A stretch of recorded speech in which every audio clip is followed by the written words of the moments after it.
Episode की starting में mayor की बेटी दिखाई जाती है जो कि बोलते हैं क्या मेरे पास प्योर यून बॉडी है। अब मैं तुम्हें बताऊँ यून बॉडी क्या है। यून बॉडी एक आइस टाइप बॉडी है जो कि बहुत रेयर होती है इस वर्ल्ड के अंदर। अब तभी जैंग बोलता है हाँ तुम्हारे पास यंग बॉडी है जिसको पाने के लिए काफ़ी सारे लोग दुआ करते हैं पर तुम्हें वो बॉडी मिली है। और अगर तुम इन बॉडी को अच्छे से कल्टिवेट करोगे तो तुम बहुत जल्दी अपनी पावर बढ़ा सकती हो। पर एक दिक्कत है, यिन बॉडी के अंदर ना आइस टाइप होती है और जो तुम अभी टेक्निक कल्टीवेट कर रही हो वो उसके बिल्कुल अपोजिट है। और अगर तुम इन दोनों टेक्निक को साथ में प्रैक्टिस करती रहोगी तो जो तुम्हारी बॉडी है वो इस सिचुएशन को संभाल नहीं पाएगी और तुम्हारी हालत और ख़राब होती जाएगी। और अगर तुम्हें अपनी बॉडी का फुल पोटेंशियल निकालना है तो तुम्हें एक और अच्छी टेक्निक फाइंड करनी पड़ेगी।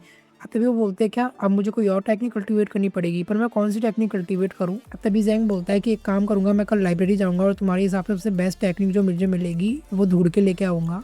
अब तभी वो मेयर की बेटी बोलती है थैंक यू सर। अब तभी में वो मोटा दिखाया जाता है जो कि बोलता है जैंग सर थैंक यू, आपने मुझे ये टेक्निक दी। और ये इतना गरीब इंसान था किसी पास एक टेक्निक भी नहीं थी। और बोलता है सर आपने मेरे लिए ये टेक्निक मॉडिफाई करी, मुझे बहुत खुशी हुई, आप अपने सेहत का ध्यान रखो। और भाई उसके पैरों में लेट जाता है। भाई ये बहुत फनी कैरेक्टर है। अब तभी जैंग बोलता है हाँ मैंने तुम्हें टेक्निक दी तो है पर ये लेवल 1 की टेक्निक है और मैंने इसे इतना ज़्यादा भी मॉडिफाई नहीं करा, पर ये तुम्हारे लिए बहुत अच्छी है और अगर तुम इसे कल्टीवेट करोगे तो तुम्हारी कल्टीवेशन स्पीड बढ़ जाएगी। अब तभी वो स्पीड वाला स्टूडेंट दिखाया जाता है और जैंग बोलता है मैंने इसको भी कुछ एडवाइस दी है और इसके अंदर जो फाइटिंग स्पिरिट है वो बहुत बढ़ गई है और मुझे लगता है कि ये भी काफ़ी अच्छा ग्रो करेगा। अब वो बोलता है रफली तो मैंने सबकी प्रॉब्लम सॉल्व कर दी है इंडिविजुअली, अब बस मुझे एक बार इनकी कल्टीवेशन और इसके ऊपर भी ध्यान देना पड़ेगा। अब तभी गेट पे किक पड़ती है और गेट खुलता है और सब पीछे देखने लगते हैं। तभी गेट पे से आवाज़ आती है जैज़ुएन और एक इंसान अंदर चलते हुए आता है और हमें बताया जाता है कि वो फर्स्ट स्टूडेंट जो थी जैज़ुएन की उसका भाई है। और वो लड़का बोलता है जैज़ुएन तुम्हारी हिम्मत कैसे हुई, मतलब तुम और अपनी नॉनसेंस बातों से किसी और को तो बेवकूफ़ बना सकते हो, तो तुम्हारी हिम्मत कैसे हुई मेरी बहन को अपना स्टूडेंट बनाने की और उसे ट्रिक करने की, तुमने उसे फूल बनाया है। और हमें बताया जाता है कि ये जो स्टूडेंट है ये बॉडी नरिशिंग की स्टेज लेवल 5 पे, मतलब अपनी लेवल 5 पे है और इसका नाम वांग ताओ है। अतः ये स्टूडेंट बोलता है अगर तुम टीचर हो तो क्या हुआ, तुमने मेरी बहन को बेवकूफ़ बनाया है, अगर तुम इसका नाम अपनी क्लास से वापस नहीं लोगे तो मैं तुम्हारे साथ बहुत गंदा करूँगा और तुम बच भी नहीं पाओगे।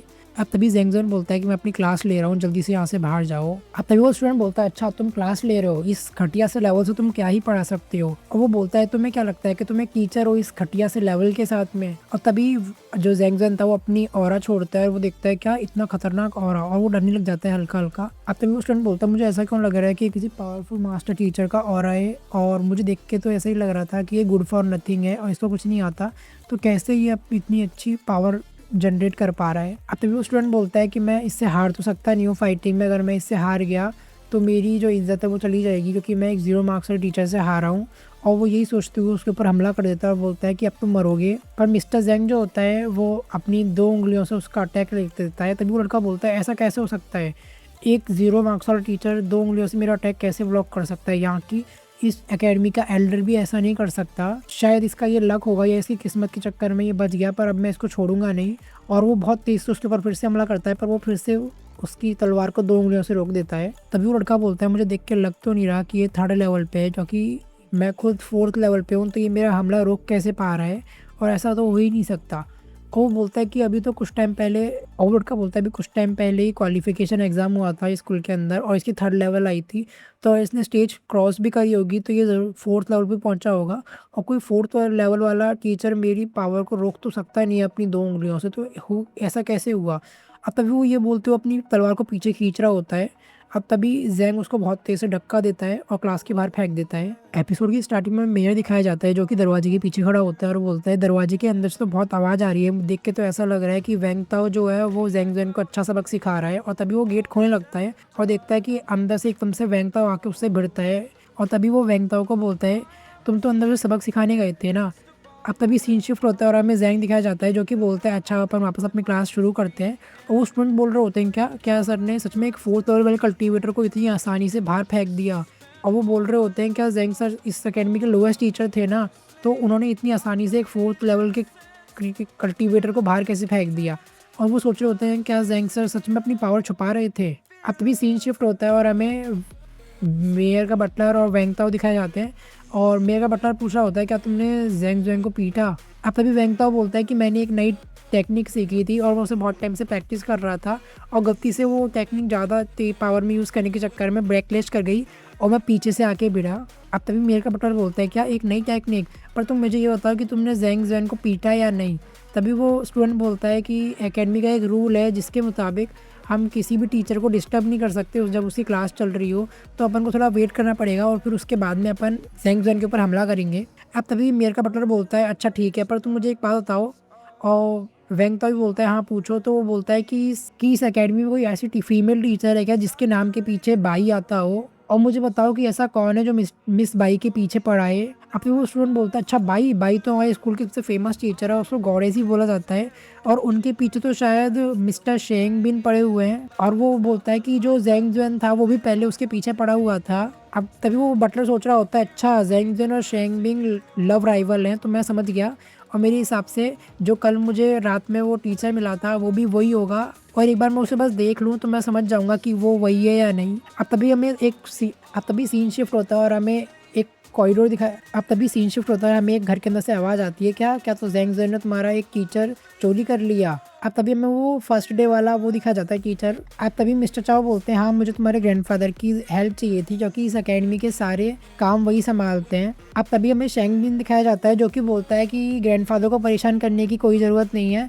मैं काफ़ी टाइम से ज़ैंग ज़ुएन को सबक सिखाना चाहता था और मुझे कोई मौका नहीं मिल रहा था और अगर मैं उसे फालतू में मारता तो लोग मेरी इमेज को बहुत ख़राब बना देते। पर अब जो तुमने ये बोला है इस मैटर को यूज़ करके मैं उसे बहुत अच्छा सबक सिखाऊंगा।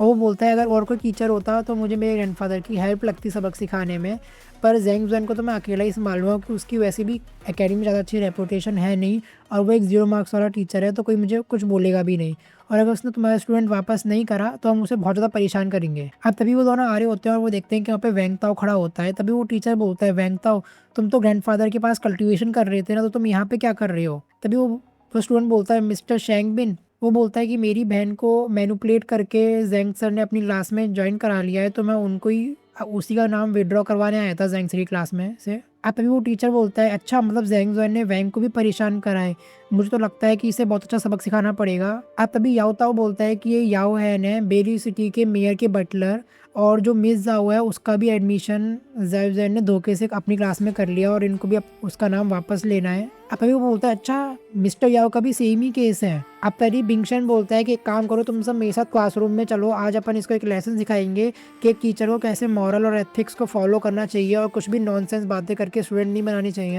अब तभी ज़ैंग ज़ुएन दिखाया जाता है जो कि बोल रहा होता है जो होंगटियन लाइन 11 स्पेल्स है वो बहुत बेसिक टेक्निक है होंगटियन एकेडमी की और इसके अंदर अभी भी कुछ गलतियां हैं और जैसे कि वो उन गलतियों के नाम बताने लगता है। अब तभी वो स्टूडेंट बोल रहे होते हैं कि ज़ैंग सर की एक्सप्लेनेशन कितनी अच्छी है और तुम बताना कि मेरी एक्सप्लेनेशन कैसी है।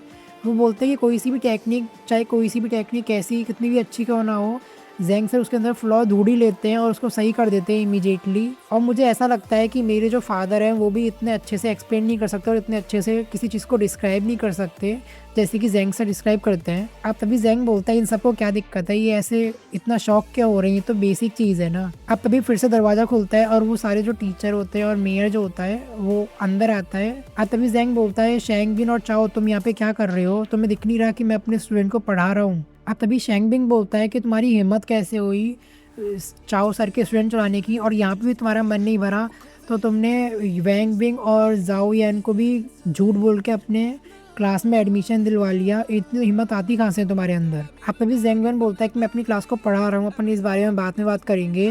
और वो टीचर बोलता है ज़्यादा एक्टिंग मत करो। अब तभी शेंग बिन बोलता है ज़ैंग ज़ुएन तुमने जितने भी स्टूडेंट हैं उन सबको ना इमीडिएटली अपनी क्लास से बाहर निकालो, वरना ना मैं तुम्हारी ऐसी हालत कर दूंगा कि तुम पूरे सेमेस्टर अब एक व्हील चेयर पर ही पड़े रहोगे।